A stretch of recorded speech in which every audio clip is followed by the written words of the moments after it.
Saudara-saudariku yang dikasihi Tuhan, Shalom, salam damai sejahtera untuk Anda semua, dan selamat bertemu kembali dalam Renungan Harian Katolik.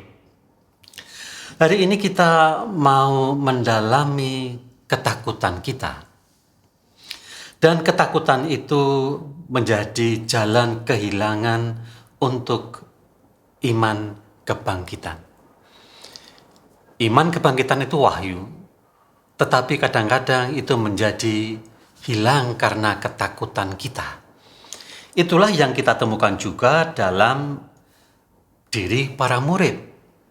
Kita temukan itu dalam Injil Matius bab 17 ayat 22 sampai dengan 23. Saya mengambil singkatnya. Yesus memberikan kepada para murid kata-kata berikut.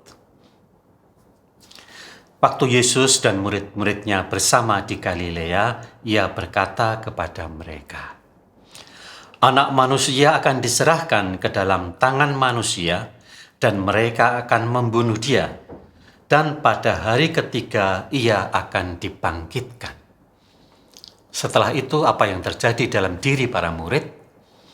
Maka hati murid-muridnya itu pun sedih sekali.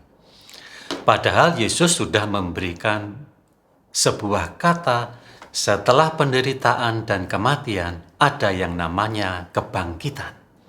Dan itu adalah wahyu.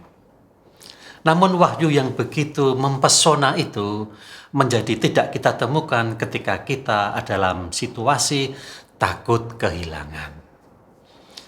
Takut kehilangan orang yang dicintai sering menjadi hambatan untuk percaya pada iman akan kebangkitan. Ini adalah realitas hidup manusia.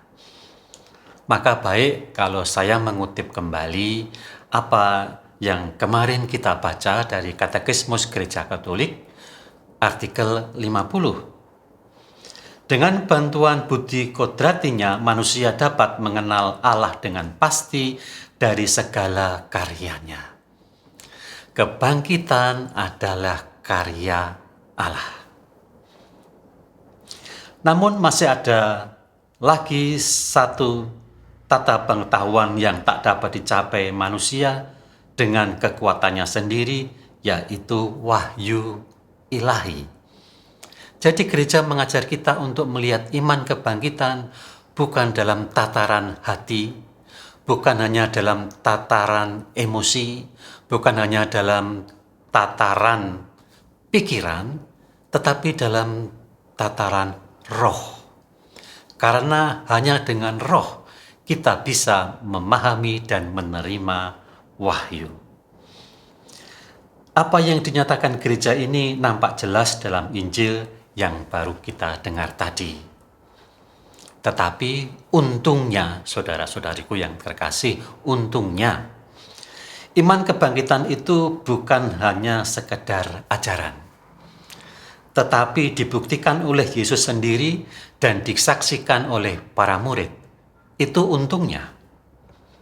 Jadi fides quaere intellectum menjadi terpatahkan bukan karena orang mencari pengertian dan mengerti kebangkitan, tetapi disaksikan oleh para murid.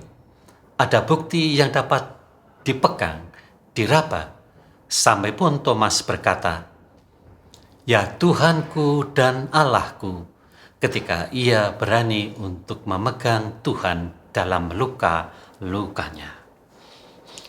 Iman tanpa bukti, tanpa adanya saksi, itu pasti meragukan. Tetapi sekali lagi untungnya Yesus adalah Tuhan dan Allah kita, bukan hanya mengajar tetapi memberikan bukti. Kuasanya membangkitkan orang mati, anak Yairus, pemuda di Nain, itu adalah bukti ketuhanan dan kealahannya. Ia memerintah badai di Danau Galilea, itu adalah bukti kealahannya. Ia menyembuhkan segala penyakit dan kelemahan.